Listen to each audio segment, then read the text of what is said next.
An entire city disappeared in less than 24 hours, and for more than 1,600 years, the world forgot it ever existed. Thousands of people woke up expecting an ordinary day. They opened their shops, baked bread, visited friends, and made plans for the future. None of them knew they were living through the final hours of their city. What happened next was so devastating that Pompeii vanished from history itself. And when it was finally rediscovered centuries later, archaeologists found something almost impossible to believe: a Roman city frozen in time, preserved in extraordinary detail by the very disaster that destroyed it. But the eruption is only part of the story, because recent discoveries are revealing new secrets about the people who lived there, the warnings they missed, and the terrifying final moments before everything was buried beneath volcanic ash. Today, we're uncovering the complete story of Pompeii and what scientists are still learning nearly 2,000 years later.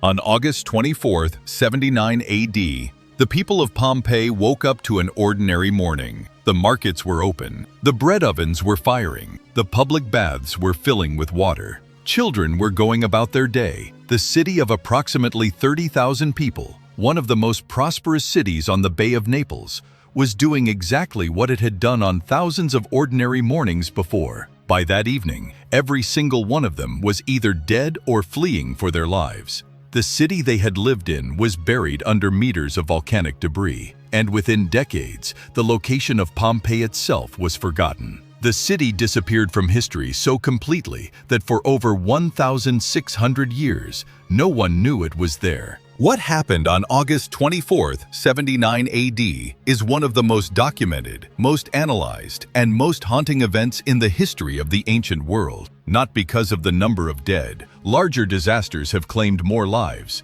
but because of what survived. Because the same catastrophe that killed the city preserved it. Because the volcanic ash that buried Pompeii also sealed it, protected it from the air and the decay that destroys most archaeological sites, and created a time capsule so complete that when archaeologists finally broke through the surface, they found a Roman city that had been waiting, unchanged, for 16 centuries.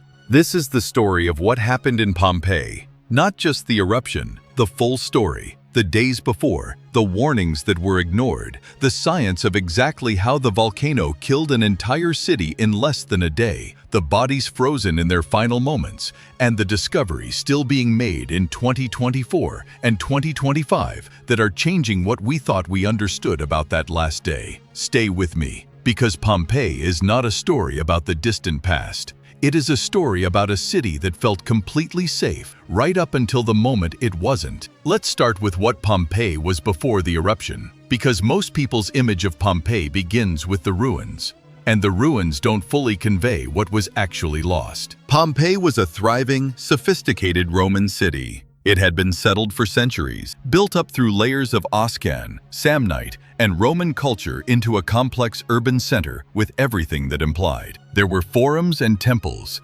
amphitheaters and gymnasiums, bakeries and bars and brothels, wealthy villas with elaborate painted walls and courtyard gardens, modest apartments for workers and traders, and a political life with elections, public debates, and the kind of social complexity that only develops in places where large numbers of people have lived closely together for a long time. The city sat at the mouth of the Sarno River, on the Bay of Naples, in the shadow of a mountain that the Romans called Mount Vesuvius. The mountain was heavily forested and used for agriculture all the way to its upper slopes.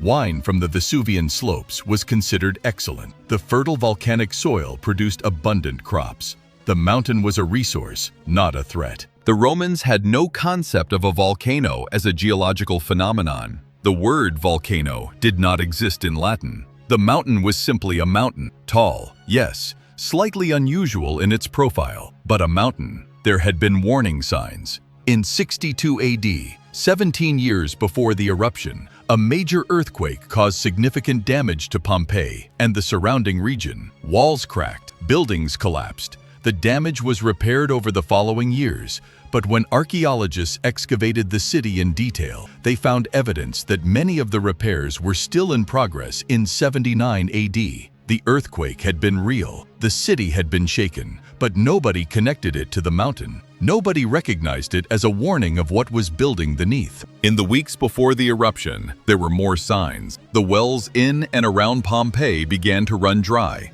Underground water systems disrupted by the heating of the rock below. There were small earthquakes. The animals in the area behaved strangely. Horses and other livestock showing signs of agitation that their owners could not explain. And in the days immediately before August 24th, there were visible emissions from the summit of Vesuvius.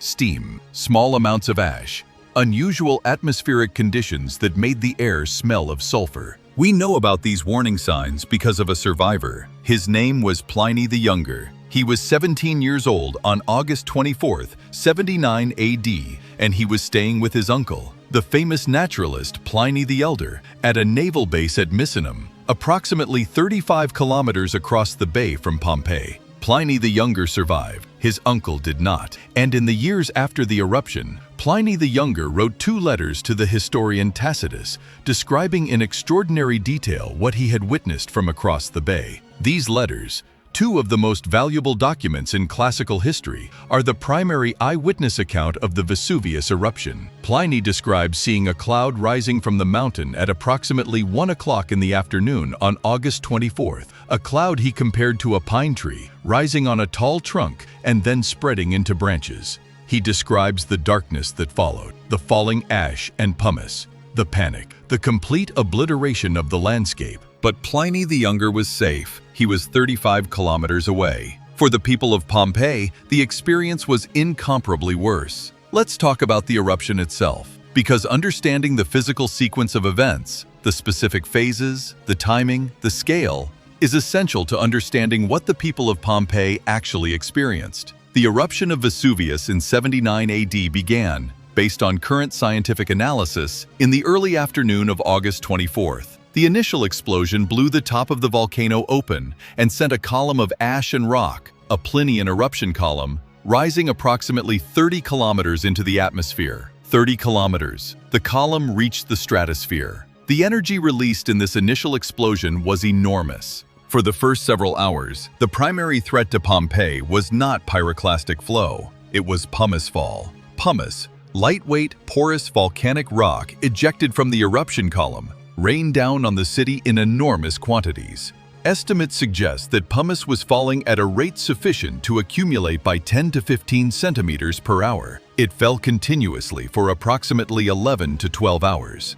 The pumice was not immediately lethal in small quantities, but it accumulated. It piled up on roofs. Roman roofs, designed for Mediterranean weather, were not engineered for the load of continuous pumice fall. Roofs began to collapse under the weight. People who had taken shelter inside their homes, reasoning that the open air was more dangerous, were suddenly trapped by falling masonry. Archaeological evidence shows many of the people who died in the early phase of the eruption died in building collapses, not from the volcanic material itself. The people who survived the early pumice phase faced a choice. Those who left the city in the early hours of the eruption, while the pumice fall was dangerous but passable, had a chance. They fled along the roads leading out of the city, covering their heads against the pumice rain, heading for the coast, heading north away from the mountain. Some of them survived. Evidence found in recent years, which we will discuss, suggests that more people escaped Pompeii than was previously believed. But those who waited, those who sheltered and hoped the eruption would end, those who could not leave, the elderly, the sick, the enslaved, those caring for others, those who simply misjudged how much time they had. They were still in the city when the eruption entered its second, fatal phase. Shortly before midnight on August 24th, approximately 11 to 12 hours into the eruption column collapsed. This is the moment everything changed. A Plinian eruption column is sustained by the energy of the eruption pushing material upward. When the eruption energy fluctuates, when the magma supply shifts, when the column becomes too heavy, when the internal dynamics of the eruption change, the column can collapse. When it collapses, the material that had been pushed high into the atmosphere comes crashing back down. But it doesn't fall straight down. It flows outward from the volcano as an avalanche of superheated gas, ash, and rock fragments moving at extraordinary speed. This is a pyroclastic flow. The pyroclastic flows from the 79 AD eruption of Vesuvius were not gradual. They were almost instantaneous in their effect, moving at speeds estimated between 100 and 300 kilometers per hour, carrying gas at temperatures between 250 and 300 degrees Celsius. The first pyroclastic surge reached Pompeii in the early hours of August 25th. It reached Herculaneum first, the coastal town closer to the mountain, and the evidence of what it did there is among the most disturbing in all of archaeology. At Herculaneum, the pyroclastic flow hit the population that had gathered at the boat sheds on the beach, waiting for rescue that never came. The bodies recovered from those boat sheds, over 300 of them, show evidence of what scientists call thermal shock. The heat was so extreme and so sudden that it caused instant death from what researchers describe as the immediate vaporization of brain matter and the explosive cracking of skulls. One study published in scientific literature described finding skull fragments with vitrified brain matter, brain tissue that had been flash-heated to the point of turning to glass. The death was instantaneous. In the most literal sense, the people at Herculaneum did not have time to suffer. For Pompeii, slightly further from the mountain, the pyroclastic surge arrived with somewhat less extreme temperatures, but still lethal. The gas temperature was still around 250 to 300 degrees Celsius.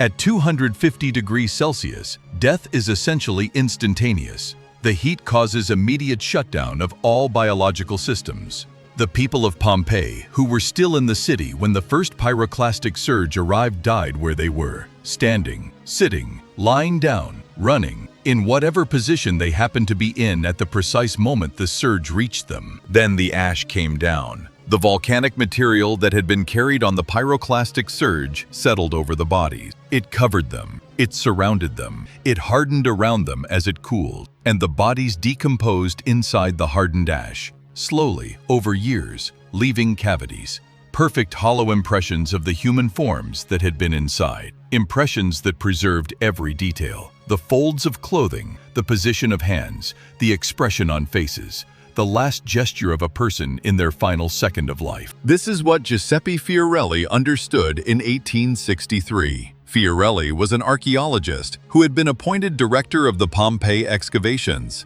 and he recognized that the cavities being found in the volcanic deposit were not just empty spaces, they were molds. He developed a technique of injecting liquid plaster into the cavities, carefully to preserve the detail, and then removing the surrounding ash once the plaster hardened. The result was a cast of the person who had died and decomposed inside, not a sculpture, not an artistic interpretation, a direct physical record of the exact form of a human being at the moment they died. The plaster casts of Pompeii are among the most emotionally powerful objects in all of archaeology. There is a family, a man, a woman, 2 children, found in one room, huddled together. There is a man whose body language suggests he was covering his face with his hands against the heat.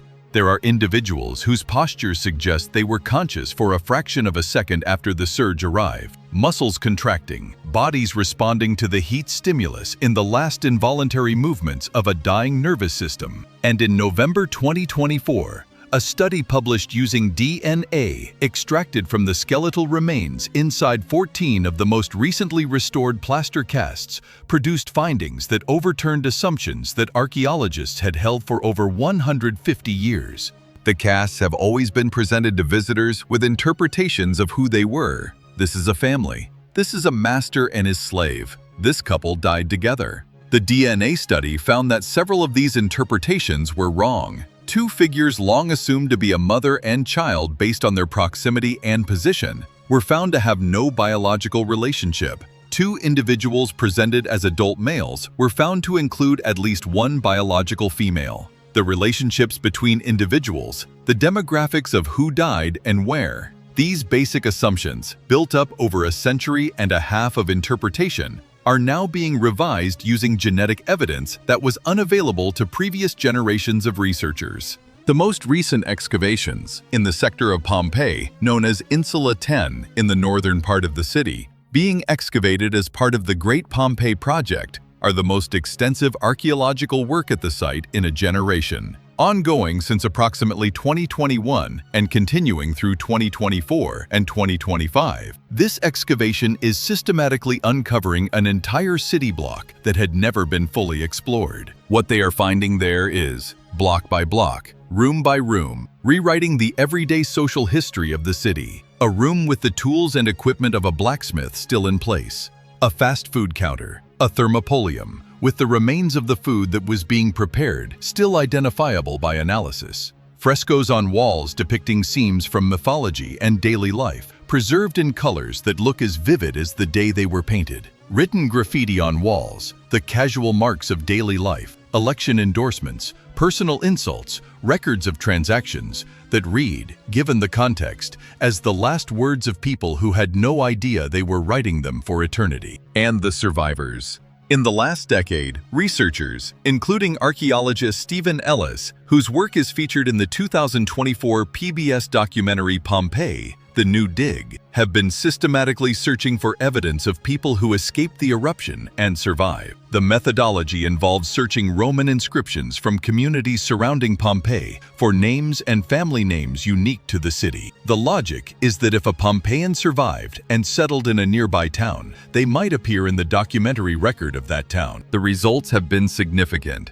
Evidence of over 200 survivors has been identified in 12 communities around the Vesuvian region. The survivors tended to settle as close to the city as they could, north of Vesuvius, outside the primary destruction zone, in towns that show evidence of expanded infrastructure in the period immediately after the eruption. Some of the most prominent families of Pompeii left inscriptions in nearby communities in the years after 79 AD.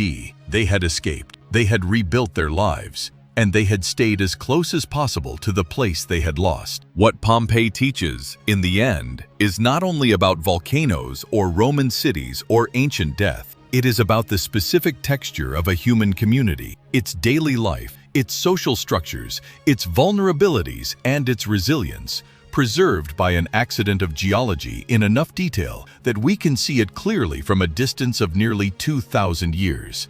The bread in the oven, the graffiti on the wall, the family huddled in the room, the person running, the person who didn't make it. Vesuvius is still there, still active, still watched by the scientists of the Vesuvius Observatory, which monitors the volcano continuously using seismic sensors, GPS instruments, and gas emission measurements. The volcano has not had a major eruption since 1944. In geological terms, this is not a long period of quiet. The magmatic system beneath Vesuvius is not dormant. The question of when the next major eruption will occur and what it will mean for the approximately 3 million people who now live in the area around the volcano, in cities and towns far more densely populated than anything that existed in 79 AD, is one that the Italian government has been managing for decades through carefully developed emergency response and evacuation plans. The city of Pompeii is still being excavated. It will take generations more to fully document what is there. Every year, the ongoing work finds something that researchers did not expect. A fresco, a room, a body, a document that adds detail to the picture of what the last day looked like and what the city had been in the centuries before. The morning of August 24th, 79 AD was ordinary. By that night, it was the last morning that city would ever have. And nearly 2,000 years later, the evidence of that morning, preserved by the very thing that ended it, is still being read. The sky still hides secrets. And this is just the beginning. Subscribe to Fact Harbor for more mysteries.